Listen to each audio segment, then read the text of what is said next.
تو میں نے خدا کا شکر ادا کیا۔ اس کی مسلسل تیمارداری کی وجہ سے مجھے اسے کچھ اپنائیت سی ہو گئی تھی۔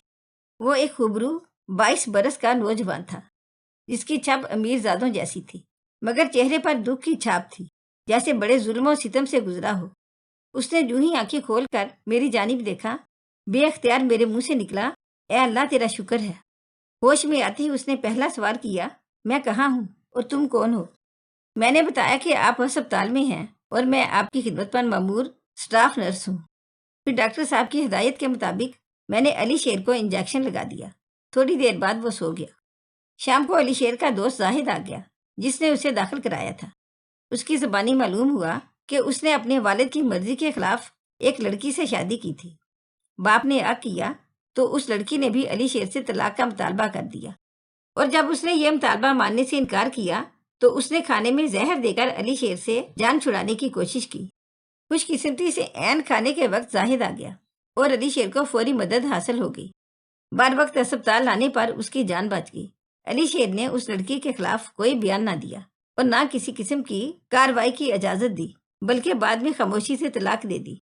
بہرحال جب وہ اسپتال میں تھا، اگلے دن میں ڈیوٹی پر پہنچی تو اسے اپنا منتظر پایا۔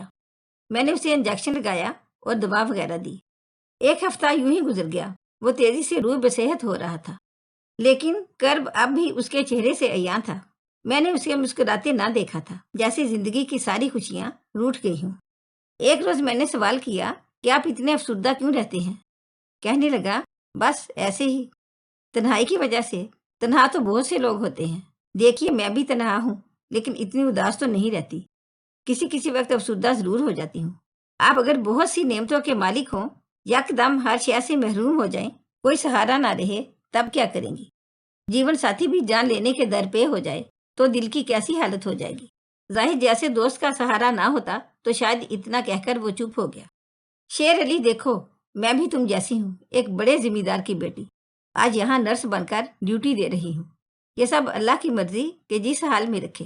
تم افسردہ نہ ہو، تم تو مرد ہو، اپنے زور بازو سے دوبارہ سنبھل سکتے ہو، لیکن میں ایک کمزور سی لڑکی کیسے حالات کا ہمت سے مقابلہ کر رہی ہوں۔ بوڑھی ماں کا بوجھ کندھوں پر ہے، سگے بھائی دھوکہ دے گئے ہیں، بس زندگی اسی کا نام ہے۔ میری باتوں نے علی شیر پر جادو جیسا اثر کیا۔ میرے حالات سن کر جیسے وہ اپنا دکھ بھول گیا۔ اس نے کہا، آج شام مجھے اسپتال سے چھٹی ملنے والی ہے، کیا اپنے گھر کا پتہ دو گی؟ میں تمہارے گھر آنا چاہتا ہوں، تمہاری امی سے ملنا چاہتا ہوں۔ میں نے پتہ دے دیا۔ شام کو وہ اپنے دوست زاہد کے ساتھ اسپتال سے رخصت ہو گیا۔ اس کی یاد میرے دل میں گھر کر چکی تھی۔ رات دن اسی کا خیال رہنے لگا۔ سوچتی تھی کہ جانے کبھی ملاقات ہوگی بھی یا نہیں۔ ہفتہ گزر چکا تھا، یہ چھٹی کا دن تھا۔ میں گھر پر تھی اور صفائی کر رہی تھی کہ بیل بجی۔ سامنے علی شیر کھڑا تھا۔ اسے دیکھ کر حیرت زدہ ہو گئی۔ کیا اندر آنے کا نہیں کہو گی؟ آئیے۔ پھر میں نے امی کو بلایا۔ امی، مہمان آئے ہیں۔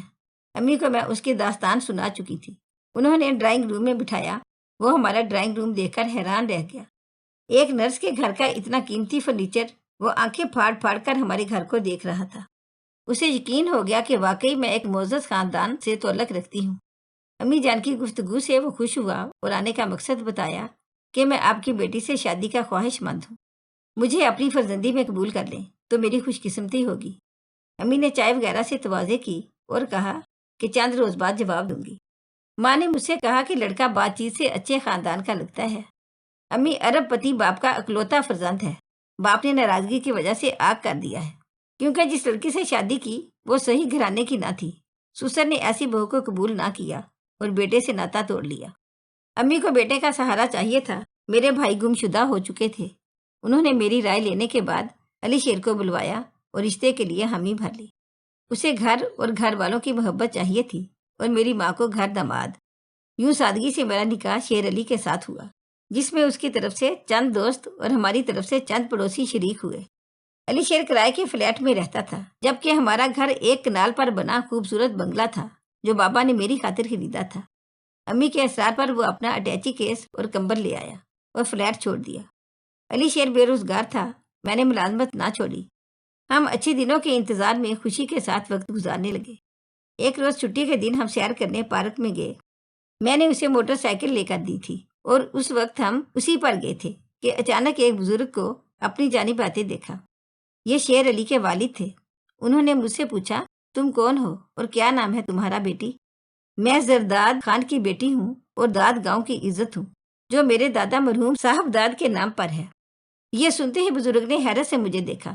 کہنے لگے، بیٹی تمہارے والد میرے بہت قریبی دوست تھے، وہ خوشحال زمیندار تھے اور تم موٹر سائیکل پر گھوم رہی ہو۔ میں ان کی منکوہا ہوں اور ان کے پاس موٹر سائیکل ہی ہے، اسی لیے اسی سواری پر گھوم رہی ہوں۔ اچھا ٹھیک ہے، تم میری بہو ہو، زرداد کی بیٹی، آؤ میری گاڑی میں بیٹھو۔ اور پھر بیٹے کو حکم دیا، نالائق تم گاڑی کے پیچھے آؤ۔ یوں وہ ہم کو گھر لے گئے۔ کہنے لگے، اپنے دوست کی خاطر میں نے اس نالائق کو معاف کیا ہے تاکہ یہ تم کو اس طرح سڑکوں پر لے کر نہ پھرے۔ میں سوچ بھی نہ سکتی تھی کہ میرے سسر افتخار خان بابا جان کے اتنے گہرے دوست ہوں گے۔ دونوں نے ہمیشہ دکھ سکھ کے موقعوں پر ایک دوسرے کا ساتھ دیا تھا۔ انکل افتخار کا یوں مجھ سے ملنا ایک معجزہ ہی تھا۔ کہتے ہیں کہ برے دنوں کے بعد اچھے دن ضرور آتے ہیں۔ معزز باپ کی بیٹی جو خود غرض بھائیوں کے باعث رلی، اسے اللہ نے دوبارہ عزت دار گھر دے دیا۔ جبکہ علی شیر کہتے تھے کہ تم نے بغیر کسی لالچ کے مجھ سے شادی کی تو اللہ نے تمہیں اس کا صلہ دیا ہے۔ بے شک جب وہ کوڑی کوڑی کو محتاج تھے، امی نے ان کو گلے لگایا، کیونکہ ان کی جہاں دیدہ نظروں نے پہچان لیا تھا کہ یہ لڑکا دھوکے باز نہیں ہے، بلکہ ہماری طرح حالات کا شکار ہے۔ امی کہا کرتی تھیں کہ اچھے خاندان کے افراد سے اچھائی کی توقع رکھنی چاہیے۔ جن کی رگوں میں شریف خون ہوتا ہے وہ دھوکہ نہیں کرتے۔ یہ بات علی شیر پر تو صادق آتی تھی، لیکن اپنے بھائیوں کے بارے میں جب سوچتی تھی تو عقل ساتھ نہیں دیتی تھی۔ وہ بھی تو شریف خاندان سے تھے، پھر کیوں ہم کو بے یار و مددگار چھوڑ کر چلے گئے؟ ماں کا دل ماں کا ہوتا ہے، وہ اولاد کی سچی محبت سے لبریز ہوتا ہے۔ امی آج بھی اپنے بیٹوں کی سلامتی کے لیے دعا کرتی ہیں، اس انتظار میں جی رہی ہیں کہ کبھی ان کو ہماری یاد آئے گی اور وہ ہم سے رابطہ کریں گے۔ مجھ پر اللہ نے خاص کرم کیا ہے، آج شاہانہ انداز سے زندگی بسر کر رہی ہوں۔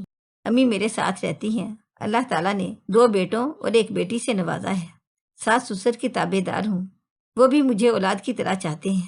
بس ایک کمی ہے، جب بھائیوں کی یاد آتی ہے تو آنکھوں میں آنسو بھر آتے ہیں۔ اگر آپ کو ہماری آج کی کہانی اچھی لگی ہو تو پلیز اسے لائک کریں، شیئر کریں اور مزید اچھی ویڈیو کے لیے ہمارے چینل کو سبسکرائب کریں۔ شکریہ۔